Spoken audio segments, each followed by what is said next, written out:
పిగ్మెంటేషన్కి సర్వసాధారణంగా వాడే laser queue switched laser అనమాట. ఇది యుఎస్ ఎఫ్డిఏ అప్రూవ్డ్ గ్యాడ్జెట్ మనం యూస్ చేసేది. ఇది లేటెస్ట్ టెక్నాలజీ అండ్ ఇది పిగ్మెంటేషన్ని లిటరల్లీ ఇరేజ్ చేస్తుంది. It wipes out the pigmentation అనమాట. సో ఈవెన్ ఈ లేజర్స్ కూడా these are not overnight. ఇది ఓవర్ నైట్ మనకి టోటల్గా కలర్ చేంజ్ జరగదండి. ఇది పర్ సెషన్ ఒక 20% 25% అలాగా చిన్నగా చేంజెస్ వస్తూ పోతాయి అన్నమాట. ఇవి సెషన్స్ కూడా సీక్వెన్స్ రూపంలో ఉంటాయి. 15-20 days స్పేస్డ్ అపార్ట్. అలాగా we suggest the patients for the lasers. ఇప్పుడు right no teenagers, right no కదా, ఎప్పటి నుంచో టీనేజ్ అనగానే వాళ్ళకి ముఖ్యంగా ఫేస్ చేసే ఫేస్ ప్రాబ్లము పింపుల్స్. అవి చిన్న సైజ్ అయితే ఓకే, పెద్ద పెద్దవి వచ్చినప్పుడు చాలా ఇబ్బందికరంగా ఉంటాయి. దీనికి లేజర్ ట్రీట్మెంట్ ఏముంటుంది?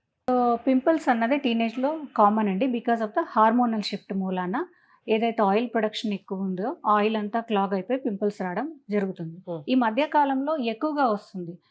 గర్ల్ చిల్డ్రన్లో అయితే because of the PCOD problem మూలాన ఎక్కువగా పింపుల్ సమస్య అన్నది వస్తుంది. సో ఇది ఇనిషియల్గా మేము ఫస్ట్ ఓరల్ మెడికేషన్, టాపికల్ అన్నీ ట్రై చేశాక దెన్ వాళ్ళ ఏజ్ అనుకూలిస్తే then we go for the laser treatments అనమాట.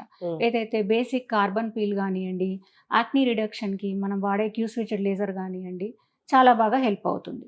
ఓకే, అంటే ఇప్పుడు నార్మల్గా మీరు అన్నట్టు యూఎస్ఎఫ్డి అప్రూవ్డ్ మెషిన్స్ కాకుండా మిగతా మెషిన్స్తో చేస్తే ఒక 2-3 సెషన్స్కి వాళ్ళకి ఏమైనా తేడా తెలుస్తుందా? అంటే స్కిన్ బాగుపడడం కాకుండా వెనక్కి వెళ్ళడం అలాంటి ఏమన్నా వీళ్ళు అంటే వాళ్ళు టాలీ చేసుకోవడానికి ఇది ప్రాపర్ కాదేమో అని అనుకోవడానికి వాళ్ళకి ఏమన్నా సిమ్టమ్స్ లాంటివి ఏమైనా కనిపిస్తాయి స్కిన్ పైన?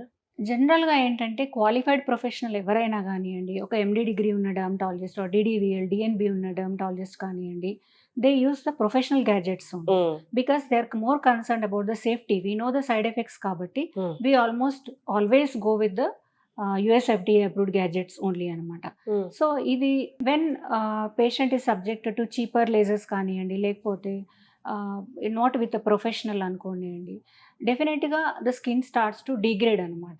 స్లోగా అది దాని యొక్క డిస్ట్రక్షన్ స్టార్ట్ అవుతుంది. అది మనకి 1-2 సెషన్స్లో కనిపించేస్తుంది. అది ఇనీషియల్గా they will feel slight improvement, but later the skin starts to deteriorate అండి. సెన్సిటివ్ అయిపోవడము, ర్యాషెస్ రావటము, బర్న్స్ అవ్వటము, ఇలాంటి సిమ్టమ్స్ మనం చూస్తూ ఉంటాము. ఓకే, అండ్ ఓపెన్ పోర్స్ సమస్య. ఓపెన్ పోర్స్కి ఏదో మామూలుగా మనం నోస్ మీద ఉన్న బ్లాక్ హెడ్స్ వాటికి కూడా ఏదో స్ట్రిప్స్ వాడుతూ ఉంటాం. దానివల్ల బాగా ఓపెన్ పోర్స్ రావడం అన్నీ జరుగుతుంటుంది. వాటికి లేజర్ ట్రీట్మెంట్ బెస్టా లేకపోతే ఈ మార్కెట్లో దొరుకుతున్నవి ఇవి సేఫా? ఓపెన్ పోర్స్ అంటే యాక్చువల్గా పోర్ సైజ్ గురించి మనం ఫస్ట్గా తెలుసుకోవాలి. ఏంటంటే పోర్ సైజ్ అన్నది మన స్కిన్ యొక్క టెక్స్చర్ని రూపొందిస్తుంది అనమాట. సో పోర్ సైజ్ ఎవరికైతే మినిమల్గా ఉందో the skin looks radiant, they look youthful. Pore size ఎప్పుడైతే ఇంక్రీజ్ అయ్యి ఉందో అక్కడ లైట్ రేస్ అనేవి స్కాటర్ అవుతాయి. So the skin looks dull, it absorbs light, so it looks dull అనమాట. సో ఈ పోర్ సైజ్ మినిమైజ్ చేయడానికి ఏజ్ని బట్టి there are different kinds of treatments అనమాట.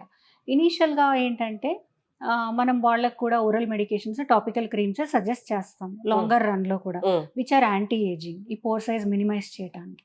Later if they are keen on it, 2 types of lasers help అనమాట. ఒకటి queue switched ఎండియాగ్ laser అంటాం, ఇంకొకటి CO2 లేజర్ అంటాం. సో క్యూ స్విచ్డ్ ఎండియాగ్ లేజర్ అనేది డౌన్ టైం లేకుండా ఆ పోర్ సైజ్ని చిన్నగా మినిమైజ్ చేస్తుంది. బట్ ఇఫ్ సంబడి వాంట్స్ కొంచెం క్విక్కర్ రిజల్ట్స్ కావాలి ఆర్ ఎఫెక్టివ్గా పోర్ సైజ్ మినిమైజ్ కావాలి అనుకున్నప్పుడు CO2 లేజర్ వీ సజెస్ట్ అనమాట. ఆ CO2 లేజర్ అనేది with comes with down time.